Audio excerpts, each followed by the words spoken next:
Hey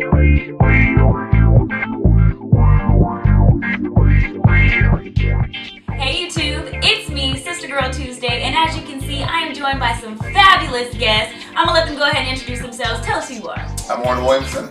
Hi, I'm Ruth. Welcome to my apartment. Yes, we are on site right now in Toronto. Is that what I said? It's Toronto. It's Toronto. Okay.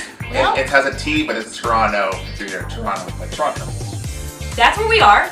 And today we're talking about New Year's Eve traditions, New Year's traditions. And today what I'm going to cook for you and you're going to see in this video is black eyed peas. You're going to have my cornbread muffins. You're going to see some cabbage. And you're also going to see some yams. The black eyed peas are actually an African American tradition that are eaten on New Year's to be a symbol of good luck and prosperity. My great grandmother instilled that in us, so we've been following that tradition throughout the years, and I'm sharing it this year with you. What about you guys? Do you know any New Year's Eve traditions, New Year's traditions? Phil. I'm a tradition of not remembering what happened the previous day. Well, my New Year's Eve tradition is always cake, because it's my birthday on the 1st, so I always have cake. Shout out There to it is. I recently learned that in Spain they eat grapes. Like every dung of midnight, that's 12 dots, you eat a grape every single time. What was that sound? The sound is dong, dong, dong. Yes. Thank you. Okay. Well, my newest and latest tradition is to make sure that I am surrounded by people I love, and so we're doing that this year here in Canada. I'm not even going to attempt to say it. No, you said it right. It's not like Canada. It's Canada for this one. Canada. Yeah. And so I encourage you guys to just keep watching this video. It's going to be great. And thanks again to my very special guest. Thank you.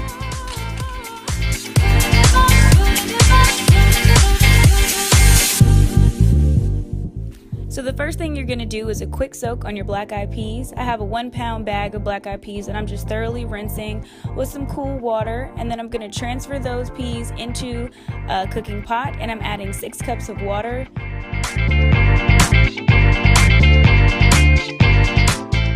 Next, I'll bring those to a rapid boil for about 2 minutes, and then I'm going to remove them from the heat, cover them with a lid for 1 hour. This part may look familiar as you're going to rinse your black eyed peas once again, and once you've rinsed them, you're just going to transfer them back into that same pot, and again, repeat the same steps, adding 6 cups of water. Next, I'm going to just start to season. I'm adding a whole onion. I've got some chopped green bell peppers, a whole potato, some cloves of garlic. I'm adding black pepper, garlic powder, some onion powder, and a little bit of salt. I'm going to give all of that a stir and let it cook for an hour. After about an hour, I'm just going to check and stir it again, and then I'm going to add some imitation bacon bits to it just to give it a little bit more texture, and then I'm going to go ahead and add some additional seasoning. I got my Bragg's liquid aminos because you know me. I got some onion powder, again going back in with a little bit more garlic powder, some more black pepper, and stirring it up and seeing what that does. And then I also decided that I wanted to add this non-chicken seasoning because I thought it would add a nice little kick of flavor, and it did. Moving on to our cabbage, I'm going to just saute some onions and bell peppers, and then I've got some shredded washed cabbage that I'm going to just put in there. You can choose to saute your onions and peppers in butter.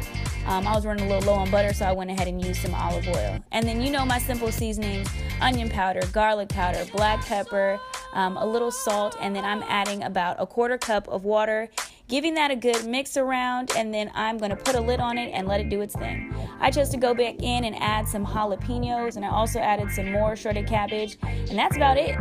Finally, we're moving on to our yams. I just peeled a yam, and I'm just going to go ahead and cut it up in some small pieces. Guys, this is the lazy version. It's not going in the oven. It's going to go in the microwave. So make sure that these pieces are small enough to go in a bowl that can fit in your microwave.